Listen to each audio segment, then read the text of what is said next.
अस्सलाम वालेकुम स्टूडेंट्स, अभी हम करने लगे हैं रिव्यू एक्सरसाइज 1। पहला क्वेश्चन है जी, 4 options are given against each statement and circle the correct one. यहाँ पे MCQs दिए गए हैं। पहला है जी, स्क्वायर रूट 7 इज़। अब स्क्वायर रूट 7 क्या है? इंटीजर है, रैशनल नंबर है, इरेशनल नंबर है, नेचुरल नंबर है। तो ये हमने पढ़ा था स्टार्ट में ही, इस चैप्टर के शुरू में। आप वो वीडियो देख सकते हैं कि अगर स्क्वायर रूट के अंदर प्राइम नंबर आ जाए तो वो इरेशनल होता है, या वो ऐसा नंबर हो कि जो सॉल्व ना हो रहा हो, जिसका स्क्वायर रूट सॉल्व नहीं होता डायरेक्टली, या परफेक्ट स्क्वायर ना हो, तो वो इरेशनल नंबर होता है। तो ये इरेशनल नंबर है। दूसरा है जी, पाई एंड ई आर। पाई और ई ये क्या है? अब पाई और ई ये भी हमने पढ़ा था, ये स्पेशल काइंड्स, ये मैंने बताया था कि ये भी इरेशनल नंबर होते हैं। ये भी इरेशनल नंबर है और ये भी इरेशनल नंबर होते हैं। आगे देखें, if n is not a perfect square then square root n is. तो यहाँ पे भी वही बात लिखी हुई है कि अगर वो परफेक्ट स्क्वायर ना हो, यही हमने पहले भी पढ़ा है कि अगर परफेक्ट स्क्वायर ना हो तो वो इरेशनल नंबर होता है। चौथा है जी, square root 3 plus square root 5 is. अब square root 3 plus square root 5, square root 3 जो है ये भी इरेशनल नंबर है, स्क्वायर रूट 5 जो है ये भी इरेशनल नंबर है। तो दो इरेशनल नंबर्स का सम जो है वो भी इरेशनल नंबर ही होगा। तो इसका आंसर क्या होगा? Irrational number. उसके बाद, for all x belongs to r, x is equal to x is called. जब दो सेम नंबर को इक्वल रखा जाए तो उस प्रॉपर्टी को क्या कहते हैं? यानी 2 का इक्वल है, 3 का इक्वल है, तो इस प्रॉपर्टी को हम कहते हैं रिफ्लेक्सिव प्रॉपर्टी। रिफ्लेक्सिव प्रॉपर्टी, ये इक्वालिटी प्रॉपर्टीज़ में है। उसके बाद छठा MCQ है जी, let A B C belongs to R then A greater than B and B greater than C implies that A greater than C is called dash property, trichotomy, transitive, additive, multiplicative. अब इसमें A greater than B यानी एक number अगर दूसरे से बड़ा है और दूसरा तीसरे से बड़ा है, तो मिसाल के तौर पर मैं लिखता हूँ 5 बड़ा है 4 से और 4 बड़ा है 3 से। तो इसका मतलब ये कि 5 जो है वो 3 से भी बड़ा होगा। यही बात उसने लिखी है कि अगर A B से बड़ा है और B जो है वो C से बड़ा है, तो A डेफिनेटली C से भी बड़ा होगा। इस प्रॉपर्टी को हम कहते हैं ट्राइशोटोमी प्रॉपर्टी, सॉरी ट्रांजिटिव प्रॉपर्टी। ये ट्रांजिटिव प्रॉपर्टी। उसके बाद आगे चलते हैं। आगे जी, 7वां पार्ट है जी, ये लिखा हुआ है 2 की पावर x मल्टीप्लाई 8 की power x is equal to 64 then x is. अब 2 की पावर x मल्टीप्लाई 8 की power x is equal to 64। हम इसको सॉल्व कर लेते हैं। यहाँ पे मैं इसको सॉल्व कर देता हूँ। यहाँ पे देखें जी, 2 की पावर x मल्टीप्लाई 8 की power x is equal to 64। अब 2 की पावर x, दोनों की पावर सेम है, इनका बेस इकट्ठा कर लें। 2 मल्टीप्लाई 8 की power x is equal to 64। अब ये हो जाएगा, इसकी प्राइम फैक्टराइजेशन कर लें दोनों की। 2 मल्टीप्लाई 2, 8 की 3 दफ़ा 2 और 64 की अगर आप प्राइम फैक्टराइजेशन करेंगे तो वो 6 दफ़ा 2 आएगा। इस तरह से करेंगे आप 2 से। ये पहले पढ़ा चुका हूँ मैं, इस वजह से डिटेल से नहीं कर रहा। तो यहाँ पे ये 4 दफ़ा 2 है, ये मिलके हो जाएगा 2 की पावर 4 और बाहर x, और ये 6 दफ़ा 2 मिलके 2 की पावर 6। यहाँ पे ये 2 से कट गया, 4x इज इक्वल टू 6।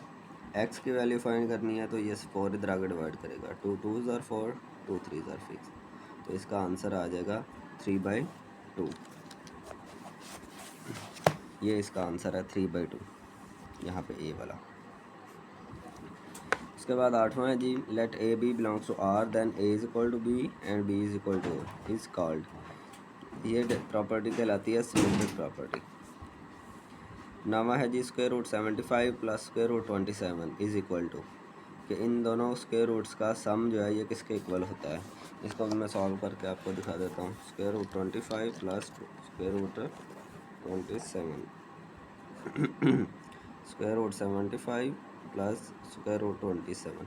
अब इसको अगर सॉल्व करें तो 75 की अगर प्राइम फैक्टराइजेशन करें तो वो बनती है 5 से करेंगे। 5 1 ज़ार 5, 2 कैरी 25, 5 5 ज़ार 25, फिर 5 से 5 3 ज़ार। तो 27 की करें प्राइम फैक्टराइजेशन तो ये 3 से डिवाइड होगा, 3 9 3 3 और 3 1। तो 75 की जगह पे आ जाएगा 5 5 3, 27 की जगह पे आ जाएगा 3 3 3। ये मिलके दोनों 5 का स्क्वायर बन जाएंगे और 3 प्लस ये दोनों मिलकर 3 का स्क्वायर और 3। यहाँ पे जिनके ऊपर स्क्वायर है वो स्क्वायर रूट से बाहर आ जाएंगे। तो ये बन जाएगा 5 square root 3 plus 3 square root 3। तो अगर स्क्वायर रूट 3 वाले स्क्वायर रूट के अंदर वाली रकम जो है वो सेम हो तो हम उसके बाहर वाले कोफिशिएंट को ऐड कर लेते हैं। तो यहाँ से ये ऐड होके 8 स्क्वायर रूट 3 बन जाएगा। तो इसका आंसर आ जाएगा 8 स्क्वायर रूट 3। यहाँ पर ये वाला आंसर है डी। उसके बाद है जी product 3 plus square root 5 3 minus square root 5 is. अब ये उसने कहा कौन सा नंबर है। जब इसको आप मल्टीप्लाई करते हैं ना तो यहाँ पे फार्मूला हमने लगाना है जो पीछे पढ़ चुके हैं हम, ए का स्क्वायर माइनस बी का स्क्वायर। तो 3 का स्क्वायर 9 माइनस यहाँ से स्क्वायर रूट से कट जाएगा 5। तो अब देखो स्क्वायर रूट ख़त्म हो गया ना, तो स्क्वायर रूट जब ख़त्म हो गया तो कोई भी नंबर आए तो वो रैशनल नंबर होगा। तो यहाँ पे इसका करेक्ट आंसर होगा रैशनल नंबर। अब देखें 9 माइनस 5 4। अगर आप कहेंगे ऊपर वाले भी हो सकते हैं प्राइम ऑड, तो ये 4 आता है। 4 ना ऑड नंबर है और ना ही प्राइम नंबर है, तो इसका आंसर रैशनल नंबर है। ये थे MCQs। अभी हम चलते हैं क्वेश्चन नंबर 2 की तरफ। क्वेश्चन नंबर 2 है जी, if A is equal to 3/2, B is equal to 5/3 and C is equal to 7/5। A B C की उसने वैल्यू दी है, देन वेरीफाई डैट। ये दो प्रॉपर्टीज़ दी हैं, A into B plus C, A B plus A C, A plus B into C, A C plus B C. तो चले हम इस सवाल को हल करते हैं। ए की वैल्यू मैं लिख लेता हूँ, ए की वैल्यू है 3/2।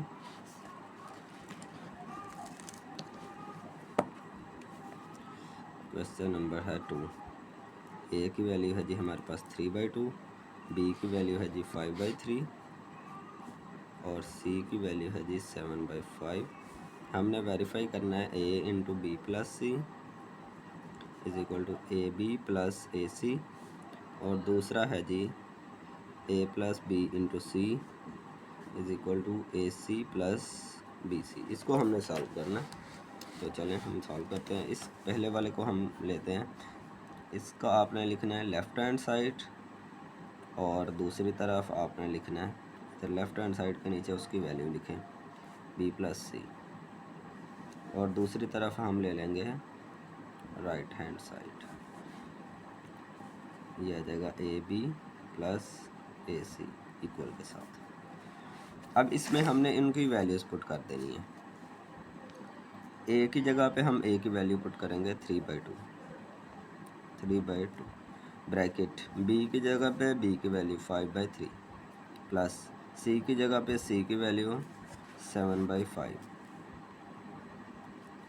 इसी तरह राइट साइड पे भी आपने करना है। ए की जगह पे ए की वैल्यू आ जाएगी 3/2, बी की जगह पे बी की वैल्यू 5/3 प्लस फिर ए की जगह पे 3/2 और सी की जगह पे 7/5। ये मैंने ए बी सी की वैल्यूज़ पुट कर दी है जस्ट। अब देखें यहाँ पे पहले हम ब्रैकेट को सॉल्व करते हैं। तो ब्रैकेट में ये दो फ्रैक्शंस ऐड हो रही हैं, पहले हम इनको ऐड करेंगे। जब बटे के नीचे वाली रकमें दोनों मुख्तलिफ हों तो हम क्या करते हैं, उनका एलसीएम ले लेते हैं, उनको मल्टीप्लाई कर लेते हैं। 5 और 3 को मल्टीप्लाई करें तो क्या आएगा 15। अब 15 को 3 से डिवाइड करें, 3 5 ज़ार 15, जो 5 आया उसको ऊपर वाले 5 से मल्टीप्लाई कर दें 25 प्लस 15 को 5 से डिवाइड करें, 5 3 ज़ार 15, जो 3 आएगा उसको ऊपर वाले 7 से मल्टीप्लाई कर दें 21। ये आ गया जी 3/2। यहाँ पे 25 और 21 को ऐड करें 46/15। अब देखें अगर कोई रकम कट रही है तो आपने उसे काट देना है। 3 1 ज़ार 3, 3 5 ज़ार 15, 2 1 ज़ार 2, 2 2 ज़ार 4, 2 3 ज़ार 6। तो ऊपर हमारे पास बच गया 23 और नीचे हमारे पास बच गया सिर्फ 5 बच गया। तो ये 23/5। अब राइट साइड पे आ जाए तो ये पे मल्टीप्लाई हो रहे हैं, इनको हम मल्टीप्लाई कर लेते हैं। 5 3 ज़ार, यहाँ पे देखें अगर रकम काट रही हो तो आप काट भी सकते हैं, 3 3 से काट गए, यहाँ पे बच गया 5/2 प्लस यहाँ पे कोई रकम नहीं काट रही, 7 3 बार 21 और नीचे आ गया 5 2 ज़ार 10। अब इनका भी एलसीएम लेना। 2 और 10 का एलसीएम क्या आएगा? जब 2 और 10 का आप एलसीएम निकालते हैं तो वो 10 ही आता है, क्योंकि ये दोनों एक ही टेबल से डिवाइड हो जाते हैं, तो इस वजह से जो बड़ी रकम होगी वही हम लिख लेंगे 10। अब 10 को 2 से डिवाइड करें, 2 5 ज़ार 10, 5 को ऊपर वाले 5 से मल्टीप्लाई कर दें, प्लस 10 1 ज़ार 10, 1 जो आएगा उसको ऊपर वाले 21 से मल्टीप्लाई, तो यहाँ पर पे वही आ गया 46/10। तो यहाँ पे आप काटें इसको, 2 2 ज़ार 4 और 2 3 ज़ार 6, 2 5 ज़ार 10, तो यहाँ पर भी हमारे पास आ गया 23/5 और दोनों आंसर इक्वल हैं, तो हम लिख देंगे हैंस प्राउड। अब चलते हैं हम इसके दूसरे पार्ट की तरफ। अगर दूसरे पार्ट की तरफ देखें हम,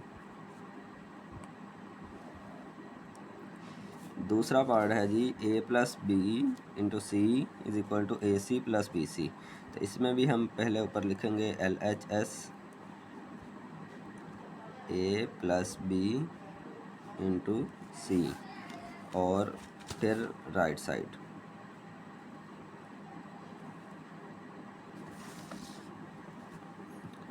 राइट साइड पे क्या आएगा जी? AC+BC। अब इनकी वैल्यूज पुट कर दें। ए की जगह पे हमारे पास वैल्यू है 3/2, हम लिखेंगे 3/2 प्लस बी की जगह पे हमारे पास वैल्यू क्या है? 5/3, वो लिख लेते हैं, और सी की जगह पे 7/5। यहाँ पे भी ए की जगह पे 3/2, सी की जगह पे 7/5 प्लस बी की जगह पे 5/3 और सी की जगह पे 7/5।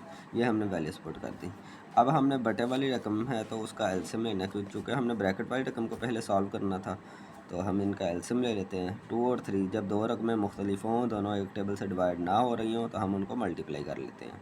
3 2 ज़ार 6, 6 को 2 से डिवाइड करें, 2 3 ज़ार 6, जो 3 आया उसको ऊपर वाले 3 से मल्टीप्लाई कर दें, 9 प्लस 6 को 3 से डिवाइड करें, 3 2 ज़ार 6, जो 2 आएगा उसको ऊपर वाले 5 से मल्टीप्लाई कर दें, 2 5 ज़ार 10 और बाहर आ गया 7/5। यहाँ पे आ जाएगा 19/6 × 7/5। तो यहाँ पे देखें कोई रकम कट रही है? तो नहीं कट रही, तो आप 19 को 7 से मल्टीप्लाई कर दें, 7 9 ज़ार 63, 63 का 3 आ जाएगा, 6 ऊपर कैरी चला जाएगा, 7 1 ज़ार 7 और 6 13 और नीचे 5 6 ज़ार 30। ये हमारे पास आ गई इसकी लेफ़्ट साइड। अभी राइट साइड की तरफ चलते हैं। यहाँ पर देखें ये रकम अगर कोई कट रही है, नहीं कट रही, तो इसको मल्टीप्लाई कर देते हैं। 7 3 ज़ार 21 और नीचे 5 2 ज़ार 10 प्लस यहाँ पर देखिए कट रही है कोई रकम, ये 5 5 से कट रहा है, तो ये ऊपर 7 है, नीचे 3 है।